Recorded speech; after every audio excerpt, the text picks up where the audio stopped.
pinakita mo lang niya. Kaya ako. Simba ko kada Domingo, sadya namin mga amigo ni Pastor.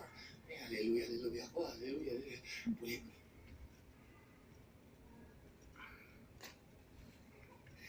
Guys, listen. You cannot fake this.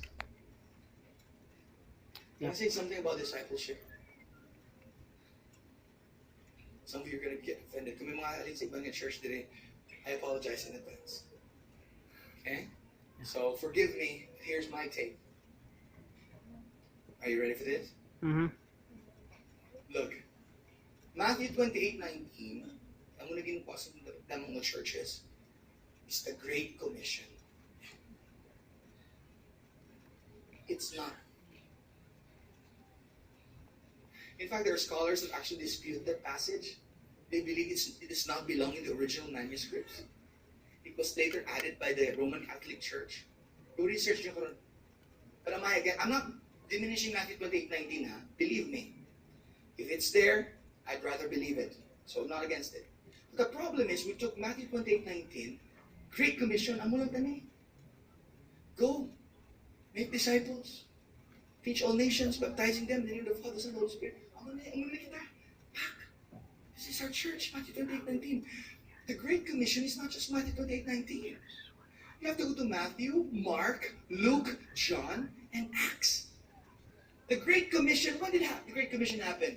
When Jesus died, rose from the dead, after 40 days, before he rose up to heaven, ascended to heaven, he gathered his disciples, all 400 plus, about 500 of them on the Mount of Olives, before he ascended. He gave his final words. That's called the Great Commission. His final words. His final words are not only Matthew. My Mark. Simpugon mo sila tanan. Man. In fact, another part of the Great Commission is in Acts chapter 1. Jesus was standing there and looking at them. And they're like, Lord, when is it going to happen? When are we going to go make disciples? When are we going to establish the kingdom? When are we going to do this? When are we going to do that? When are we going to start ministry and start doing this? Lord, I want to have my 12. Lord, I want to have my small group. Jesus looks at them and says, wait. Not yet. Go to Jerusalem first. Wait for the promise of the Father. That which I have spoken of you. The Helper is coming. When He comes, He will help you. He will empower you. You shall receive power after. Everybody say after.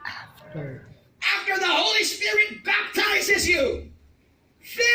Then you can start witnessing. Then you can start preaching. Then you can start discipling. Right. You shall receive power after the Holy Ghost has come upon you. You shall be witnesses unto me both in Judea and Samaria and to the uttermost parts of the world. And then what happened next? Jesus goes, whew. In fact, kung last lang, that was the last word. Wait for the Holy Ghost. Be baptized in the Spirit. Listen, you need to get this. Are you ready for this? No Holy Spirit baptism, no discipleship. No Holy Spirit baptism, no witness. No, the pastor, I preached to this person, they accepted Jesus. Listen, it's easy to start a fraternity. Just look for some people who will believe what you believe. You have a group. But you're not trying to start a frat, or a sorority, or a club. We're starting a church.